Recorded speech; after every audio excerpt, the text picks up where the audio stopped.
आई विभीषण पुनि सिर नायो, कृपा सिंधु तब अनुज बुलायो। तुम्हें कबीर अंगद नर नीला, जामवत मारुति नैसीला। सब मिली जाहु विभीषण साथा, सारे हो तिलक कहेऊ रघुनाथा। पिता वचन मैं नगर न आवऊं, आपू सरिस कभी अनुज पठावऊं। किए सुखी कई बानी, सुधा संबल तुम्हारे रिपु भयो। पायो विभीषण राज तिहु पुर जसु, तुम्हारे नित नयो। मोही सहित स्वरूप कीर्ति तुम्हारी, परम प्रीति जो गाई है। संसार सिंधु अपार पार, प्रयास बिनु नर पाई है। नमस्कार व्यूअर्स, और आप सब लोग कैसे हैं? आशा करती हूँ आप सब लोग अच्छे होंगे, स्वस्थ होंगे और मेरा रामचरितमानस का पाठ अवश्य देखेंगे। पिछला वीडियो किसी ने नहीं देखा है तो जाकर कृपया देखें, आपको अच्छा लगेगा।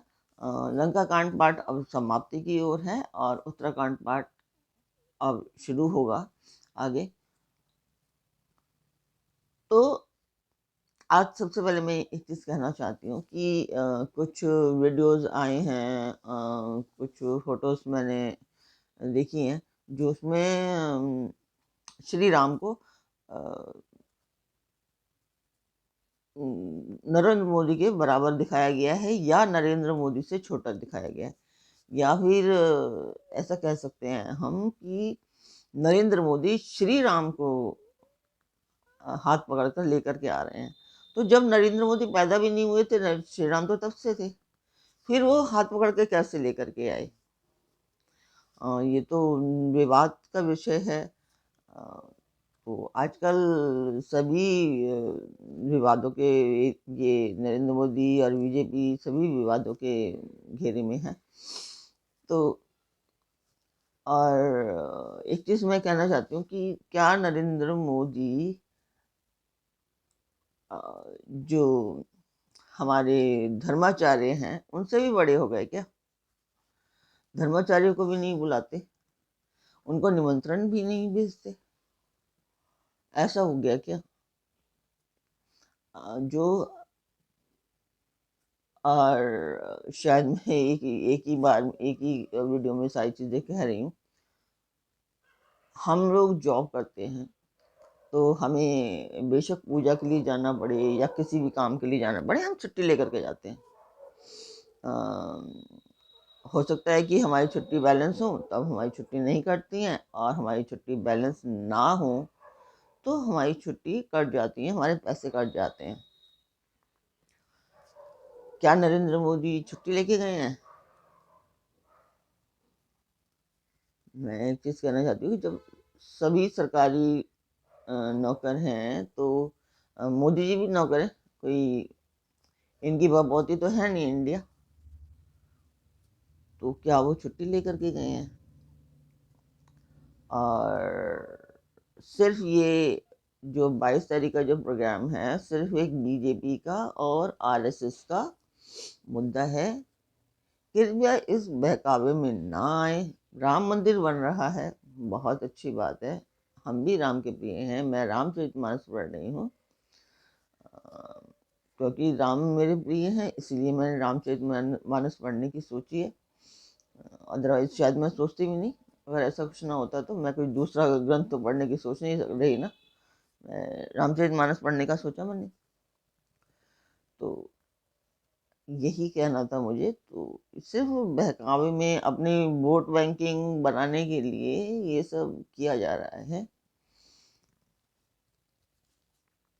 अभी 2024 का चुनाव अभी है, आधा अधूरा ही इन्होंने प्राण प्रतिष्ठा करा दी इसकी, और उसे इलेक्शन के बाद ही करा देते। इलेक्शन के बाद ही हो जाता, जब पूरा हो जाता या कम से कम आधे से ज़्यादा तो बन जाता तभी करा लेते। क्या हम आधे अधूरे बने मकान में जाकर के रहते हैं? कभी भी नहीं रहते। फिर भगवान जी को क्यों रख रहे हैं? ऐसे बहुत सारे सवाल हैं मेरे दिमाग में जो पूछते पूछते बहुत बड़ी वीडियो हो जाएगी। खैर मेरा रामचरितमानस का पाठ रह जाएगा, इसलिए अभी इसे मैं यहाँ समाप्त करती हूँ। तो सबसे पहले हम जान लेते हैं कि हमने कल तक क्या जाना था।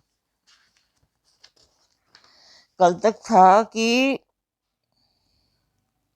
देवता और मुनियों के समूह फूल बरसा रहे थे और कहते हैं कि कृपालु की जय हो, मुकुंद की जय हो और जय हो। हे कृपा के कंद, हे मोक्षदाता मुकुंद, हे द्वंद्वों को हरने वाले, हे शरणागत को सुख देने वाले प्रभु, हे दुष्ट दल को विदीर्ण करने वाले, हे कारणों के भी परम कारण, हे सदा करुणा करने वाले, हे सर्वव्यापक विभो, आपकी जय हो। देवता हर्ष में भरे हुए पुष्प बरसाते हैं, घमाघम नगाड़े बज रहे हैं। रणभूमि में श्री रामचंद्र जी के अंग ने बहुत से कामदेवों की शोभा प्राप्त की।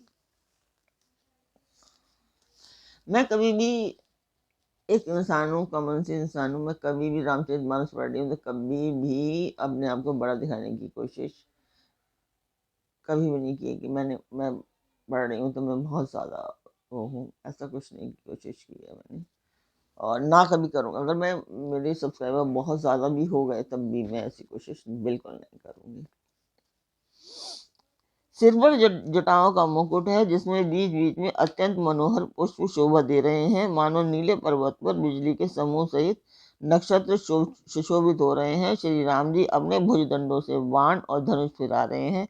शरीर पर रुधिर के कण अत्यंत सुंदर लगते हैं, मानो तमाल के वृक्ष पर बहुत सी लालमुनिया चिड़िया अपने महान सुख में मगन हुई निश्चल बैठी हों।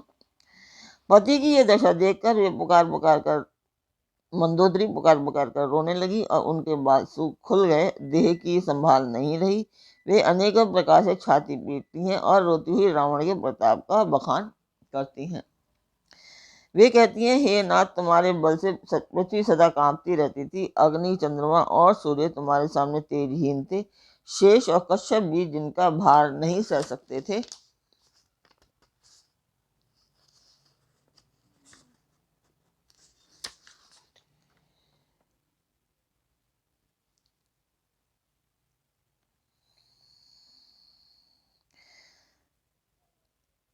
वही तुम्हारा शरीर आज धूल में भरा हुआ पृथ्वी पर पड़ा है। प्रभु ने उनको कृपापूर्ण दृष्टि से देखा और सब शोक त्याग कर रावण की अंत्येष्टि क्रिया करो, ऐसा विभीषण को कहा। प्रभु की आज्ञा मानकर और हृदय में देश और काल का विचार करके विभीषण जी ने विधि पूर्वक सब क्रिया की। तो यहाँ तक था कल तक। तो अभी जान लेते हैं पाठ को करने का उद्देश्य, वो भी एक शुभ कार्य है और मंदिर के लिए है। तो मैं उस मंदिर की वीडियो डालती हूँ, आप लोग देखिए। अब मुझे बताएं, कमेंट बॉक्स में बताएं मुझे कि मेरा पाठ आपको कैसा लगता है और आपको क्या अच्छाइयाँ दिखाई देती हैं वो भी बताएं और क्या कमियाँ दिखाई देती हैं वो भी बताएं, जिससे कमियों को मैं सुधारने का भरसक प्रयास करूँगी। तो वीडियो देखें।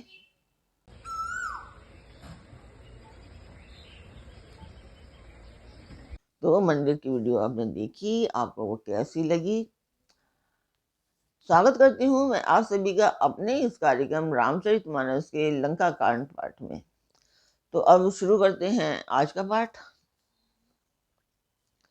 मंदोदरी आदि सब देई तिलांजलि ताही, भवन गई रघुपति गुणगन बरतर मन माही।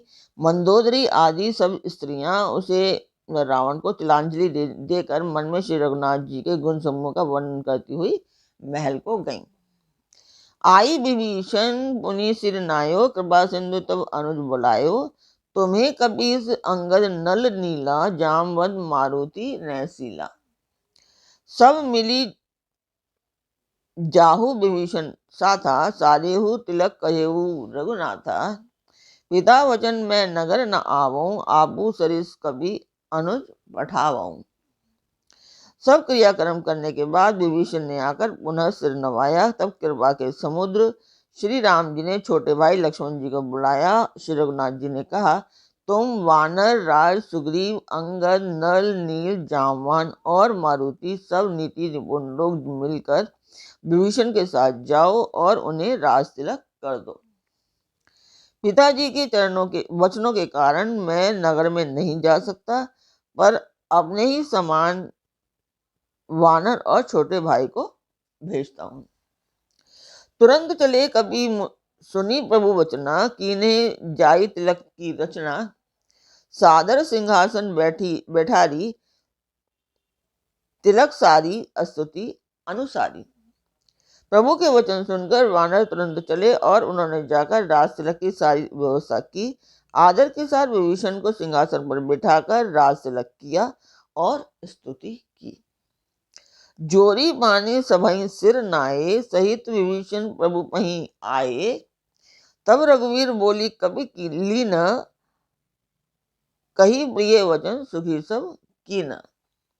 सभी ने हाथ जोड़कर उनको सिर नवाए। तदनंतर विभीषण जी सहित सब प्रभु जी के पास आए। तब रघुवीर जी ने वानरों को बुला लिया और प्रिय वचन कहकर सबको सुखी किया।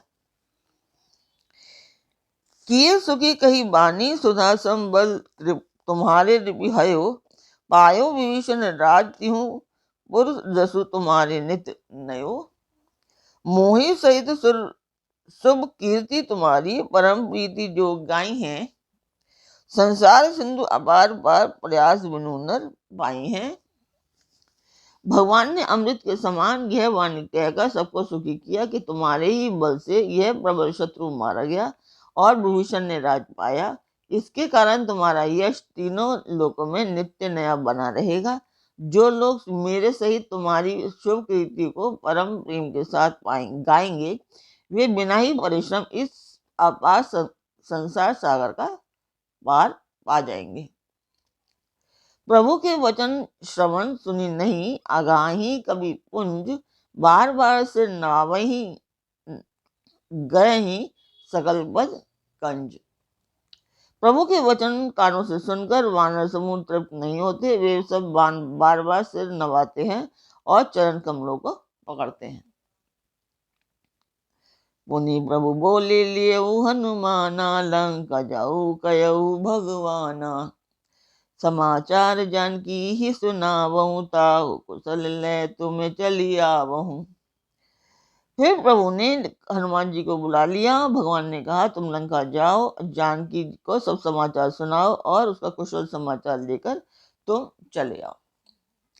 तब हनुमंत नगर महु आए, सुनी निशाचर निशाचर धाये। बहु प्रकार तिने पूजा कीनी, जनक सुधा दिखाई पुनि दीनी। तब हनुमान जी नगर में आए। यह सुनकर राक्षस राक्षसी उनके सत्कार के लिए दौड़े। उन्होंने बहुत प्रकार से हनुमान जी की पूजा की और फिर श्री जानकी जी को दिखला दिया। दूर ही ते प्रणाम कवि कीना, रघुपति दूध जानकी चीना। कहूँ तात प्रभु कृपा निकेता, कुशल अनुज कवि सेन समेता।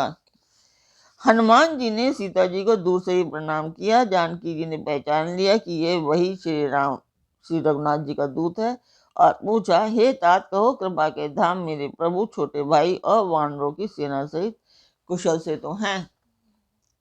सब विधि कुशल कौशलाधीसा, मातु समर जीतो 10 सीसा। अब चल राज विभीषण पायो, सुन कपि वचन हर्ष उर छायो। हनुमान जी ने कहा, हे माता कौशलपति श्री राम जी सब प्रकार से सकुशल हैं। उन्होंने संग्राम में 10 सिर वाले रावण को जीत लिया है और विभीषण ने अचल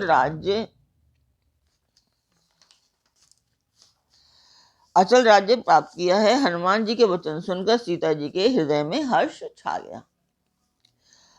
अति हर्ष मन तन पुलक, लोचन सजल कह पुनि पुनि रमा। का देऊ तो ही त्रिलोक महु, कभी किम्बी नहीं बानी समा। सुनु मात मैं पायो अखिल, जग राजू आजू न संशयम।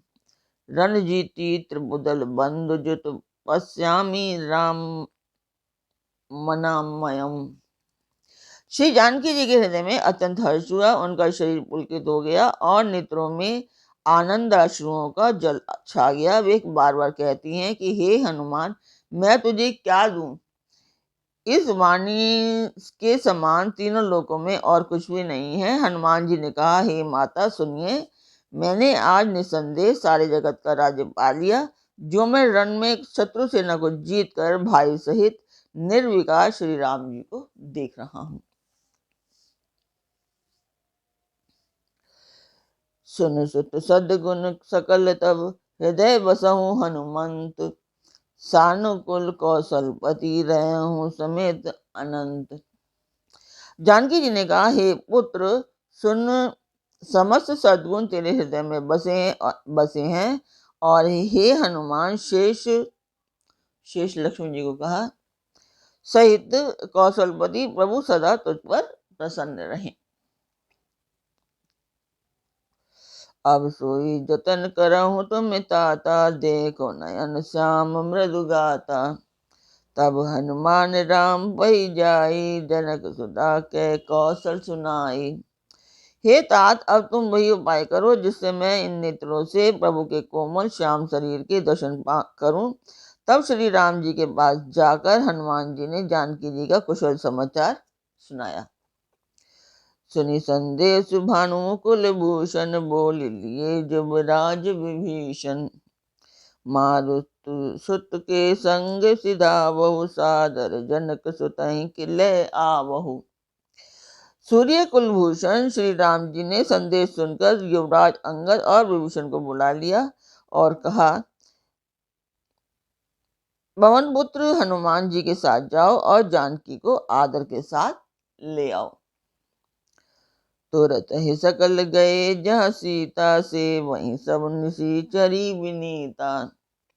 बेगी विभीषण तिन्हि सिखायो, तिन्ह बहु विधि मज्जन करवायो।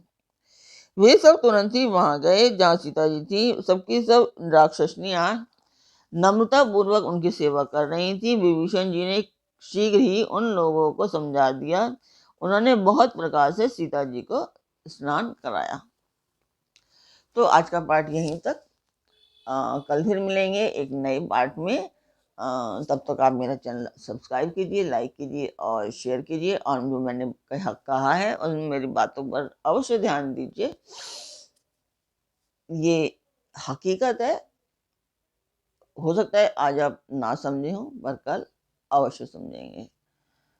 तो कल फिर मिलते हैं एक नए पाठ में, एक नई उमंग, एक नई तरंग के साथ। तब तक के लिए नमस्कार।